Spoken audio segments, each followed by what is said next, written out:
Well, thank you so much for staying with Daybreak, all right? The conversation begins right now. We mentioned that every Friday we give the young people a chance to give their views on matters, politics, and everything in between there on Youth and Politics Show. This is it. It's starting right now. Let me introduce my guest real quick. Beginning from my right there, Mukami Wangui. She's a youth chairperson, Democratic Party of Kenya. Asante for making time.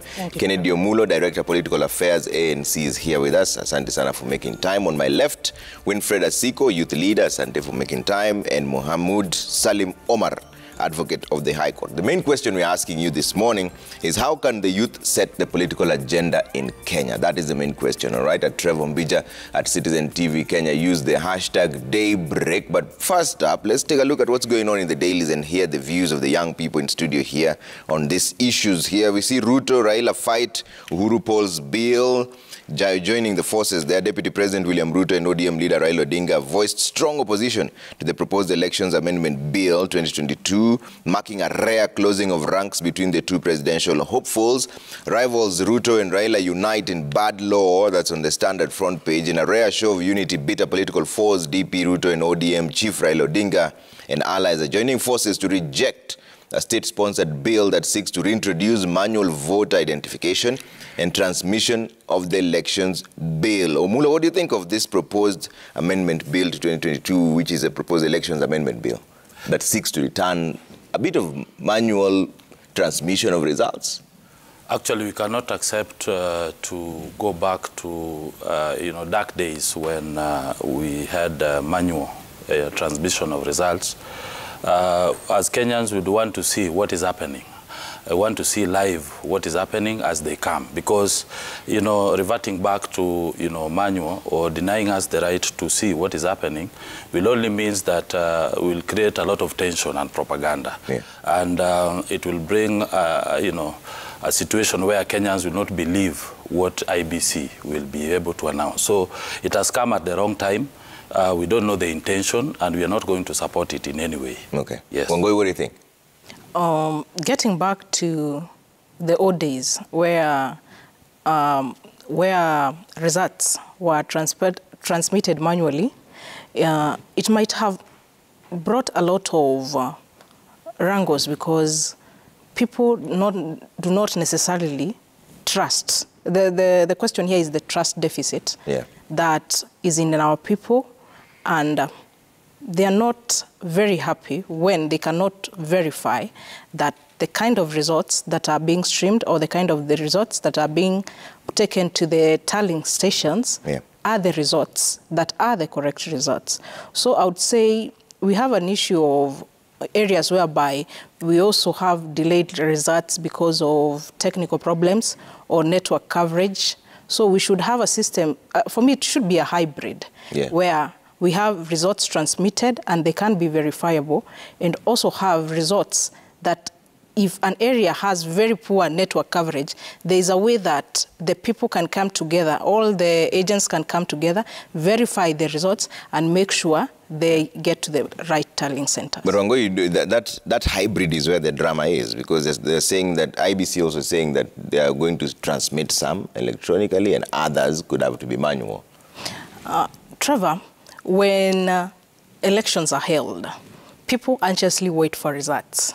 And you find that if results are delayed per se for 2 or 3 days, it would cause tension, especially the presidential results. So there must be a mechanism to make sure that the results get to the tallying centers timely and they are verifiable. Okay. We can't run away from that. Okay. Asiko, do they have a point? Does IEBC have a point that they need both to be able to transmit manually and also electronically, considering it's not the entire country that is covered with the network? Okay, my name is Winfred Asiko Abuti. I'm running for Senate Kakamega. Thank you so much, Trevor, for allowing me to be here because it's my first time.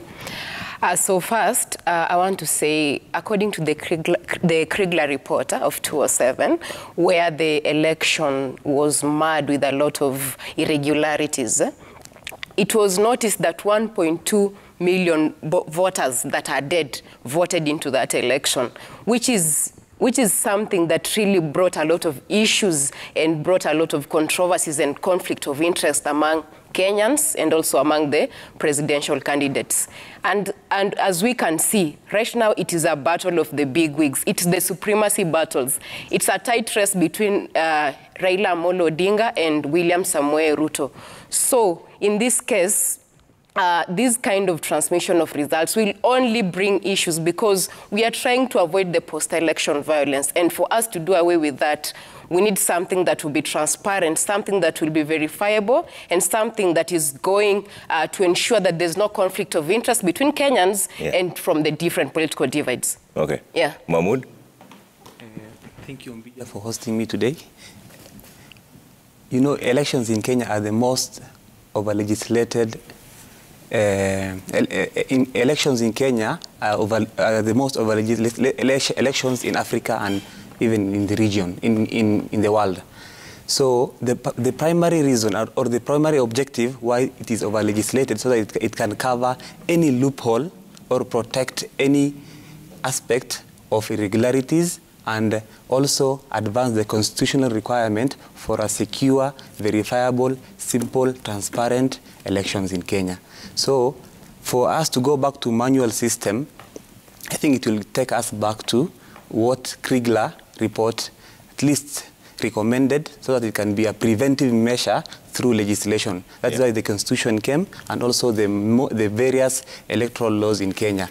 So the Constitution of Kenya, the Constitution of Kenya 2010 ensured that there is no loophole or an obstacle to an election where everyone will be at least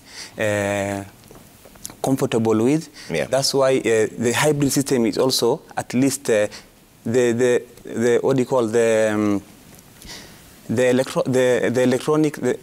manual system should be a secondary option for in situations where there are no network coverage. For example, northern region where there are places where there is no network completely, there are no electricity. So it should be a secondary option, but that also should also be tightened enough to protect any aspect of bad faith. Okay. So there's something that Asiko has mentioned here, and it's also almost related to what we're seeing on the front page of the Daily Nation. Unrest in UDA over Mudavadi's Kenya Kwanza. The political marriage between DP William Ruto and Musalia Mudavadi is on shaky ground due to suspicion and mistrust arising from the ownership of the Kenya Kwanza Alliance, their coalition vehicle for the August 9th polls. Omulo, you're the chairperson for Director of Political Affairs, ANC. Is there a bit of mistrust ongoing there? There's none, as far as I'm concerned. You know, Kenya Kwanza is a coalition that is bringing together Deputy President and my party leader Musalia Mudavadi and also Moses Wetangula. It is anchored on basic principle of economic recovery and also resolving the issue of poverty. And we believe that these are stories that are being peddled by our opponent because they want people to believe that we are building our house on shaky grounds. Okay. So we have not seen or have not seen anybody within either ANC party or Ford Kenya or UDA who have come out publicly to complain about the registration of Kenya Kwanza. Yeah. So we are moving forward, and this is a coalition that is going to win come 2022, August 9th. Okay. Yes. Let's talk about these coalitions for a bit. And Wangoi, you're also the youth chairperson, Democratic Party of Kenya. Are you considering coalitions, and are you advising your party chair to, which coalition are you advising him to join? Thank you very much, Trevor. As Democratic Party, right now we are gearing the elections, and what we are doing is to put our house in order, because Democratic Party, being one of the oldest parties in this country, has very good structures. And when we have structures in party, that's when you find that in a political party, it is not owned by an individual, rather it's an institution. Therefore, it guarantees aspirants their democratic space. It guarantees aspirants the space that they can trust, even when it comes to inter-party democracy, when we look at things like party nominations. So when you look at, we have a presidential candidate. Our presidential candidate is J.B. Muturi. And I would also want to respond to Asiko. Asiko talked about two powerhouses. for me, what I understand correctly, when we ask who will be the president of Kenya in 2022, the correct answer is the person who will have the majority of votes. For my party, Democratic Party, we have J.B. Muturi, who is our presidential candidate, and we strongly believe will garner the most number of votes. So for us, there is nothing like powerhouses. It's letting the people of Kenya exercise their duty, which is voting, those who have a legal age of 18 years, and being able to get a leader who is transparent, accountable, and who has the goodwill of running this country. Yeah. And Asiko, you're the one who brought up this issue of saying that it's a battle between two powerhouses and two horses. Yeah. Is that a perception created, or is it the reality on the ground? Because there are other front runners as well, right? Okay, you know, Trevor, politics is an art, and it's what you see. Like, there's nothing, it's not like something out of the box. It's just what you see on the table. What Mukami is doing, she's living in utopia, because right now it's either you are in Kenya Kwanza or you are in Azimio. The rest, they are just...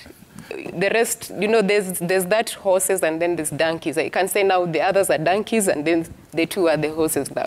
Okay. Yeah. Mahmoud, do you agree? No. You know, we should be very realistic and also practical in everything that we perceive and see.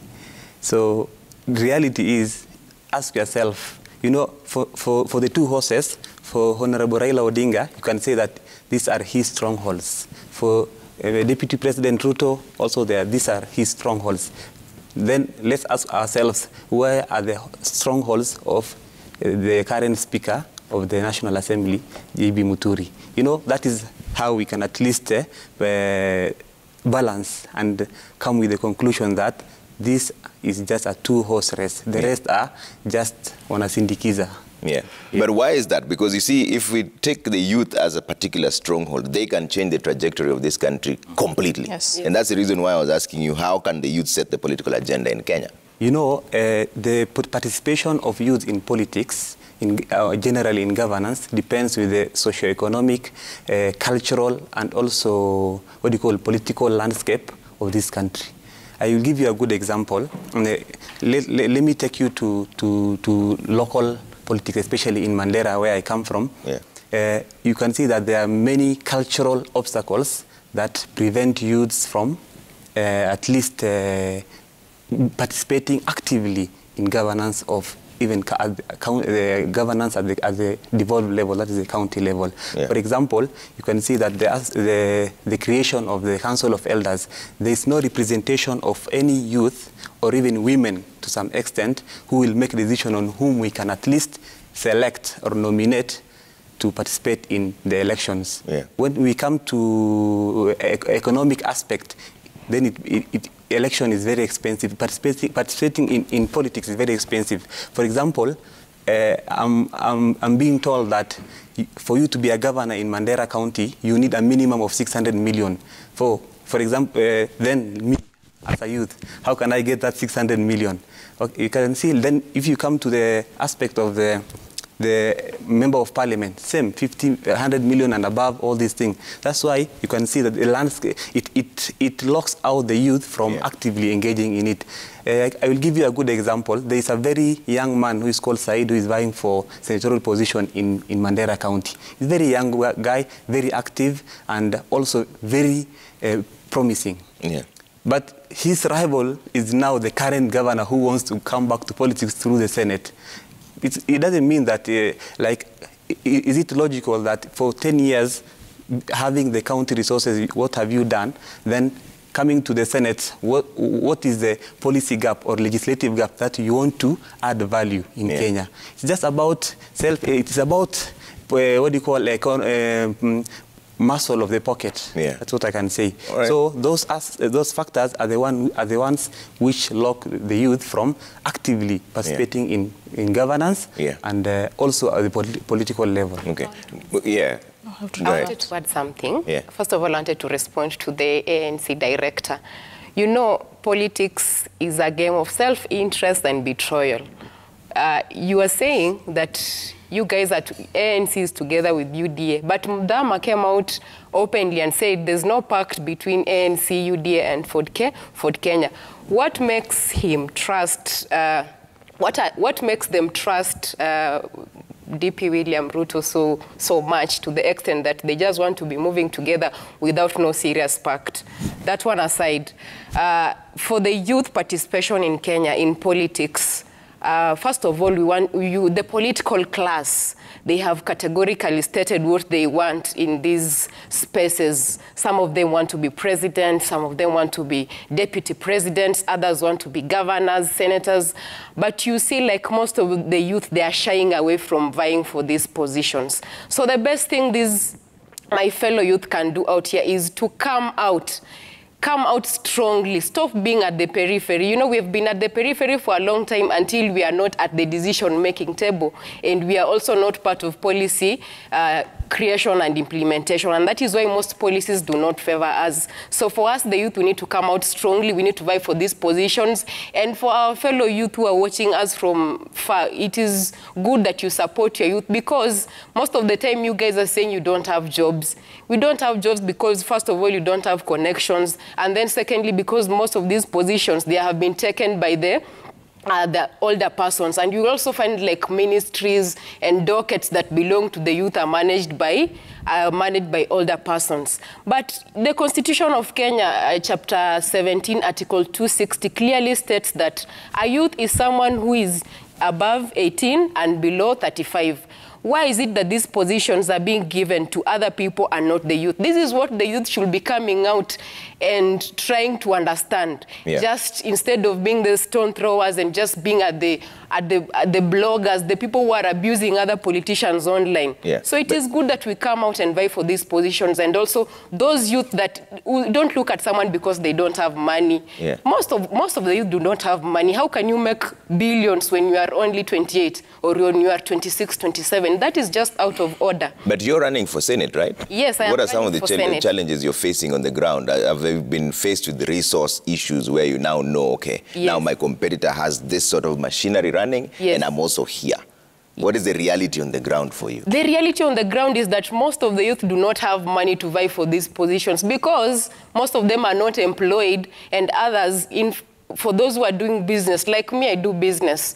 The money, you might have money to take good care of yourself or even to take care of your bills and all that, but you don't have a lot of money to run for a campaign. And also you don't have money, like for the party primaries. You know, we have UDA and we have ODM and we have other parties that will run nominations. You'll find that most of the youth who are running for these positions, they will be stopped at the nominations because they do not have the resources to tackle their counterparts into the nominations. Okay. So what I want to also advise these parties like UDA and ODM and others, and ANC and DP and others, is they should make sure at least we are demanding at least 30% of these nominations to go for the youth. Okay. Because we cannot just be at the periphery. We are tired as the youth. Yeah. Omulu, I'll give you a chance to respond, and then I come to you, Wangui.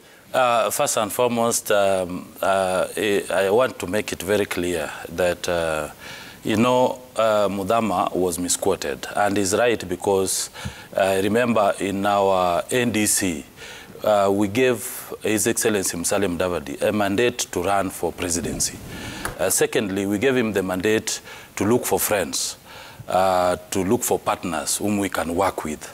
And, you know, it's only a few weeks since we invited Ruto as a friend during our NDC.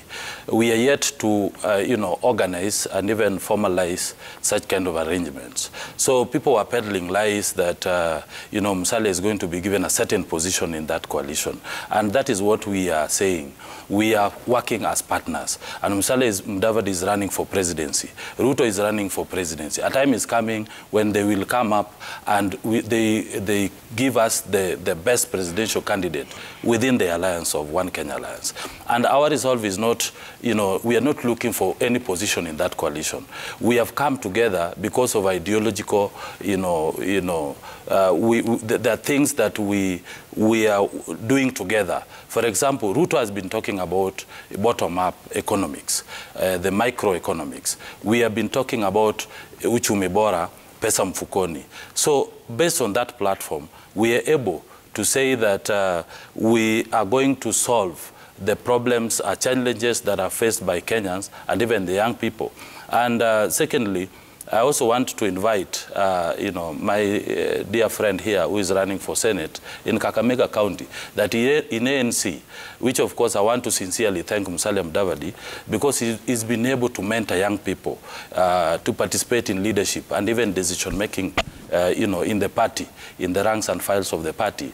It is only in ANC where we have the youngest Secretary General compared to all other political parties. In Kenya and in East Africa, you see, I was just given this appointment during NDC, and I'm a young person. I served as the former youth leader of ANC party. Right now, I'm the director of political affairs and strategy. So I sit on the table. Look at my friend Nathaniel Mungare. He's a young person. He's serving as the director of ICT. So it is only in ANC where they recognize the presence and participation of young people in the political process. Okay. And we're also inviting you because we've realized that there are challenges that are faced by young people in terms of financial, support during the election. As much as you're going to participate, how best can you participate within these political parties compared to other political parties?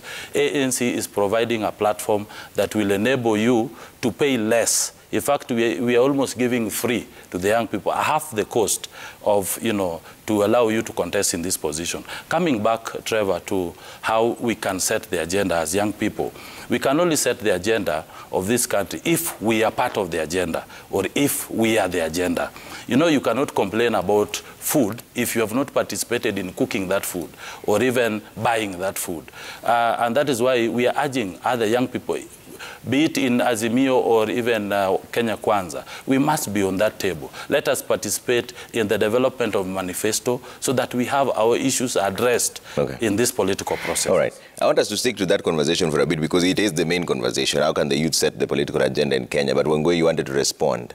Yes, I wanted to respond. One, I want to say that listening to hoping our incoming senator, hoping you will get that seat. Listening to you, you have very valid reasons on the challenges the youths are facing, especially the nomination fee, the lack of money to conduct campaigns, and not being involved actively in their political parties.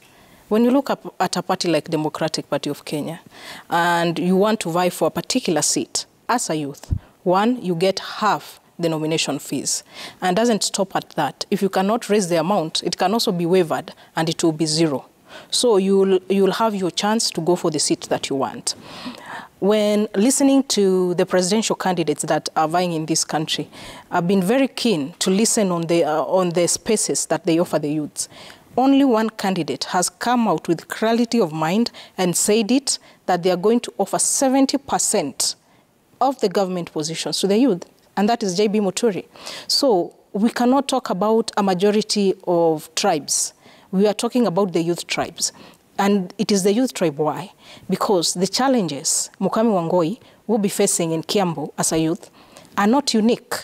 They are the same challenges somebody will be facing in Kisumu, and somebody else will be facing in Kakamega, and somebody else will be facing in Garissa.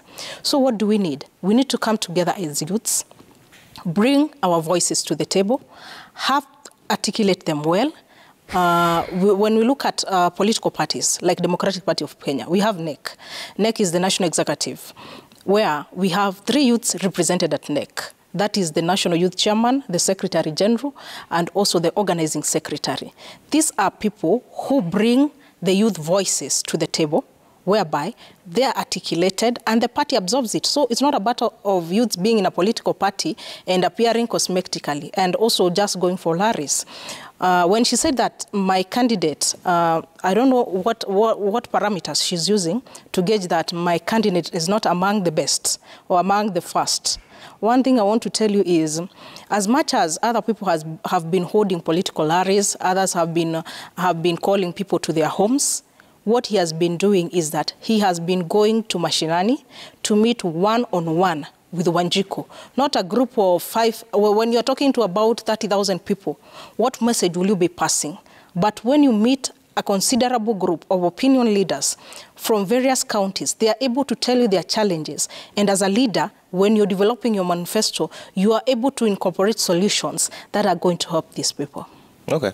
All right, I want to take some feedback before we take a quick break and then come back and continue this discussion because we've started it. How can youth set the political agenda in Kenya? That is the question we are asking. How can the youth set the political agenda in Kenya, in the country? That's where we have it. You can SMS 22422. You can also use the hashtag Daybreak at Citizen TV Kenya and at Trevor Mbija.